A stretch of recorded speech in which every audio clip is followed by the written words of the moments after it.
Comptez jusqu'à 3. Clignez des yeux. En un temps plus court que cela, entre deux images successives, le ciel paraît s'être multiplié. Un voyageur émeraude s'est transformé en 2 à proximité de Mars.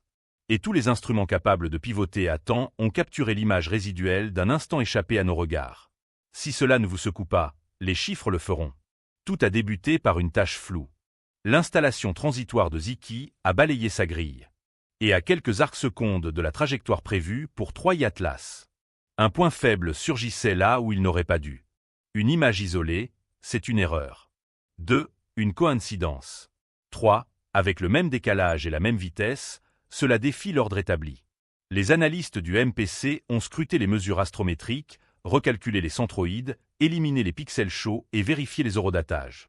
Le système Scout de la NASA l'a passé du stade, peut-être, à surveiller attentivement. À l'aube au Chili, le grand télescope s'est activé. Gemini South l'a enregistré. SOLT aussi. Un créneau VLTQ a été avancé. Différents détecteurs, différentes nuits, même compagnon pâle, même mouvement synchronisé. Et le détail qui reste embarrassant, l'événement s'est produit entre les images, dans une tranche si mince que les obturateurs roulants standards et les pipelines d'imagerie différentielle l'ont complètement ignoré. Les solutions orbitales ont convergé malgré tout, car la gravité se moque du spectacle. Même avec les corrections barycentriques, les ajustements restaient hyperboliques. Excentricité supérieure à 1, vitesse à l'infini positive. En termes simples, ce visiteur n'est pas lié à notre Soleil. La géométrie le plaçait à environ 1,4 unités astronomiques de Mars. Loin d'une fournaise solaire, loin des marées d'une géante gazeuse, les spectres expliquaient la lueur. Les bandes familières du C2 autour de 516 nanomètres, un murmure de CN dans le violet vers 388 nanomètres, et des indices intrigants d'émissions CO, CO+. Puis est arrivé le rasoir à sourcils. Des raies de nickel et de cobalt un peu plus intenses que prévu pour une chevelure aussi modeste. Une bizarrerie chimique rare, mais pas exclue. La polarimétrie a ajouté un rebondissement. Les grains de poussière semblaient alignés, pas aléatoires, comme si des champs magnétiques ou une structure de flux peignaient la chevelure. La queue restait plus compacte que les modèles simples ne l'anticipent, ordonnée là où on attendait le chaos. Voilà le second choc. Désormais, les comètes se divisent. Shoemaker-Levy 9 reste le cas emblématique. La gravité de Jupiter l'a déchiqueté en collier de perles en 1992. Les astronomes ont observé 5 explosions massives sur Jupiter lorsque les fragments de Shoemaker-Levy ont percuté la planète. Des explosions plus importantes sont attendues plus tard cette semaine. Ils l'ont qualifiée d'explosion la plus vaste du système solaire depuis des siècles. Une demi-heure après l'entrée du premier fragment cométaire, l'impact demeurait visible. Le nuage de débris s'étendait sur des milliers de kilomètres et culminait à plus de 1000 miles d'altitude. Les astronomes étaient euphoriques. Nous allons observer des phénomènes et apprendre énormément. C'est la bonne nouvelle ce soir. Musique. Musique. Ensuite, ces perles ont heurté la planète et réécrit les manuels en flammes. Les divisions thermiques surviennent aussi, quand des poches de glace volatiles se réchauffent et éclatent près du Soleil. Mais aucun scénario ne colle parfaitement ici. Mars n'a pas la poigne de Jupiter. Et à 1,4 unités astronomiques, on n'est pas vraiment en train de rôtir. Des cavernes de CO2 et CO profondément enfouies pourraient-elles se libérer après des ères de congélation interstellaire? Des cycles de stress dus à la rotation et à la lumière solaire pourraient-ils détacher un morceau? Possible. C'est pourquoi les observateurs ont ressorti les outils classiques. AFR pour évaluer la production de poussière. Les méthodes Marsden A1, A2, A3 pour saisir les minuscules accélérations de jet et l'état de rotation via l'inversion des courbes de lumière. Puis les calculs ont commencé à contredire. Des estimations thermiques approximatives, liées aux mesures infrarouges moyennes et aux flux visibles, suggèrent des densités de puissance qui font remuer les ingénieurs sur leur siège. Classe gigawatt est l'expression qui circule avec les majuscules d'avertissement qu'elle mérite. La loi de Stefan Boltzmann ne ment pas, mais l'émissivité, la surface et le faisceau radiant peuvent tromper. Pourtant, la contradiction persiste. Une petite zone rayonnante, un signal chaud, et pas assez de surface pour masquer les opérations habituelles. Pendant ce temps, la photométrie continuait à taquiner un scintillement faible d'environ 11 Hz dans certaines piles d'images. Cela pourrait être une modulation de rotation. Ou des jets cycliques. Ou un système qui s'allume et s'éteint selon un rythme encore mystérieux. Si c'est la lumière solaire qui pousse, les accélérations devraient décroître proprement en 1 R, avec des couples comme le torque modifiant lentement la rotation. Si c'est autre chose, on s'attend à une courbe moins sensible à la distance, et on cherche des changements synchronisés entre les deux objets qui hurlent un contrôle partagé. Laissez place au débat. La version prudente parle d'une file de fragments naturels. Un noyau cohérent perd un morceau. Les deux suivent la trajectoire parentale. Sur des jours ou des semaines, la formation se disperse. Les spectres dérivent au fur et à mesure que différentes glaces s'activent et les courbes de lumière vagabondent. La version audacieuse évoque une libération artificielle.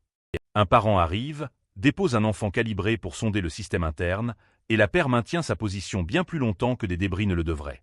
Si c'est le cas, une signature émerge en tête de liste. Une radio à bande étroite près de la fréquence magique de l'hydrogène, 1420 MHz. Certaines stations ont vaguement mentionné une flotte. Des signaux entrants dans ce quartier spatial ont été repérés. Une antenne DSN a détecté une légère augmentation suspecte de la température du système. Un groupe de synchronisation a observé une ondulation de JT à l'échelle nanoseconde qui est apparue puis disparue. Rien de tout cela n'est validé par des pairs. Tout doit passer au crible des interférences RF. Mais si ne serait-ce qu'un signal porteur résiste à l'étalonnage, l'équilibre de cette affaire bascule. Mars, de son côté, affronte des préoccupations concrètes. MRO, Maven et l'ExoMar TGO de l'ESA évoluent sur des trajectoires qu'on ne modifie pas à la légère dès que les gros titres enflent. Même les débris de taille Pebble posent un casse-tête mathématique à des vitesses interstellaires. Le JPL a intégré les leçons de Schumacher-Levy dans ses simulations, en soustrayant les marées joviennes et en intégrant la gravité martienne ainsi que les conditions solaires. Pour l'instant, les résidus de trajectoire collent aux prévisions. Pas de dispersion folle, pas d'alerte paniquée, mais l'environnement poussiéreux compte. Si le fragment continue de se désagréger, l'atmosphère supérieure de Mars pourrait se couvrir temporairement d'un voile de particules qui brouillerait les images pendant un moment. C'est un casse-tête pour le planning, pas une désastre. Mais dans les opérations spatiales, le calendrier est vital. Qui surveille vraiment et que peuvent-ils observer? Hubble et JWST brillent par leur génie tout en étant limités. Les angles solaires les écartent des configurations les plus spectaculaires. SOHO et Stéréo, les observatoires solaires du siècle, capturent la structure des queues et les luttes avec le vent solaire que les télescopes terrestres loupent. La Parker Solar Probe et Solar Orbiter cartographient comment le vent modèle ces queues. Renversement magnétique, trous de densité, ces phénomènes qui alignent les grains et compriment les comètes. Les magnétomètres de Bepi-Colombo ajoutent du contexte si les alignements se produisent. Au sol, le VLT, Keck, Gemini, Subaru et une douzaine d'installations nationales se relaient les nuits, traquant les ratios CN-C2, l'évolution des raies de nickel et les oscillations de polarisation des courbes de phase. Lors d'événements à fort enjeu, des équipes déversent des spectres bruts dans des dépôts ouverts avant même la publication, car les modélisateurs de défense planétaire n'attendent pas les revues pour respirer. Voici ce qui peut trancher les débats en un clin d'œil. Test 1. L'accélération suit-elle une loi en 1 R comme la pression de radiation, ou s'aplatit-elle comme une poussée? Test 2. Les deux corps montrent-ils des phases de courbes de lumière synchronisées ou des inversions spectrales simultanées, comme si un interrupteur unique avait été actionné? Test 3. Un signal porteur étroite bande près de 1420 MHz réapparaît-il avec le bon dérive Doppler sur plusieurs sites et instruments après un nettoyage impitoyable des RFI? Test 4. La formation reste-t-elle compacte au périhélie sans augmentation du nombre de pièces? Pas de nouveaux fragments se détachant? Pas d'éventail lent comme le ruble le préfère? 4 tests. 4 manières pour la nature ou une intention de signer de leurs mains. Tout cela s'inscrit dans un contexte vivant. Oumuamua a filé en 2017 sans chevelure et avec une accélération non gravitationnelle agaçante qui divise encore les conférences. Bloc de glace d'hydrogène, éclat d'azote, fractal de poussière, hypothèse de voile solaire, choisissez votre venin. Aucun n'est irréfutable. Puis 2I Borisov est arrivé en 2019 et s'est comporté comme un comète textbook avec une chimie bizarre. Traces riches en CO, mais sans fragmentation ni jeu de formation. Ces deux-là ont fixé les attentes. L'étrange est permis. La scission est rare. Le troisième atlas vient de bousculer ces attentes. Et maintenant, on fixe tous la contusion. C'est aussi un banc d'essai pour notre réactivité. Le monde de la défense planétaire peaufine des protocoles de réponse rapide depuis des années. Ceci est l'exercice grandeur nature.